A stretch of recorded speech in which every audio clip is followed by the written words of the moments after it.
Hi guys, welcome to my channel. இது வந்து பாருங்கள், இந்த மாதிரி தான் வந்து வீடு வந்து இப்போ வந்து பெருங்குடி அந்த மாதிரி ஏரியாலலாம் வந்து பார்த்திங்கனாக்கா ஒரு 10 வருஷம் 15 வருஷத்துக்கு முன்னாடி வீடு கட்டியிருப்பாங்க. அப்போ வந்து பார்த்திங்கன்னா டவுனாக இருந்தது பிளேஸு. அந்த டவுனாக இருந்த பிளேஸில் வந்து பார்த்திங்கனாக்கா தண்ணி வந்து இந்த மழை தண்ணிலாம் வீட்டுக்குள்ளே வருதுன்னு சொல்கிறாங்க பார்த்தீங்களா.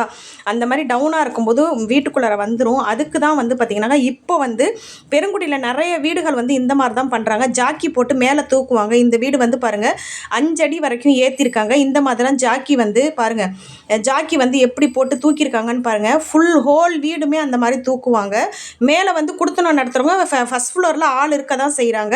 இருந்தாலும் பாருங்கள், அப்படியே தூக்கி மேலே தான் நிறுத்துவாங்க. இந்த வீடு வந்து பார்த்திங்கனாக்கா வேலை நடந்துகிட்ருக்கு. இப்படி தான் நிறைய பெரும்பாலான வீடுகள் வந்து பார்த்திங்கனாக்கா ஜாக்கி போட்டு தான் வந்து இந்த மாதிரி தூக்கியிருக்காங்க. வீடெல்லாம் வந்து தூக்குன வீடுகள் தான். இந்த மாதிரி தூக்கும்போது வந்து பார்த்திங்கனாக்கா செலவுகள் கொஞ்சம் கம்மியாகும். இடிக்கணுங்கிற அவசியம் கிடையாது. வீட்டை இடிச்சிட்டு கட்டணுங்கிற அவசியம் கிடையாது. இந்த பில்லர்லாம் போட்ட வீடாக அப்படி இருந்ததுன்னா ஜாக்கி போட்டு இப்படி தாங்க ஏற்றுவாங்க. இது வந்து 5 அடிக்கு வந்து ஏற்றிருக்காங்க.